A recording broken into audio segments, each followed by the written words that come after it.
Меня зовут Сергей Баишев, я представляю проект «Скиллометр». 2 года назад мы тестировали платформу «Скиллометр» для образовательных организаций, на которой можно промониторить рынок и выяснить, какие навыки востребованы по тем или иным специализациям, чтобы в последующем сгенерировать курсы.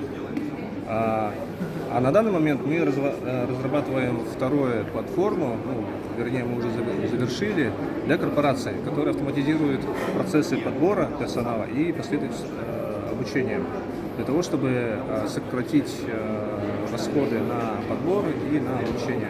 На данный момент основным нашим кейсом является компания «Алроса». На данный момент обучается более 10 тысяч сотрудников на более чем 130 курсах. Платформа в целом имеет хороший спрос в части разработки индивидуальных планов развития по ключевым сотрудникам. Из-за того, что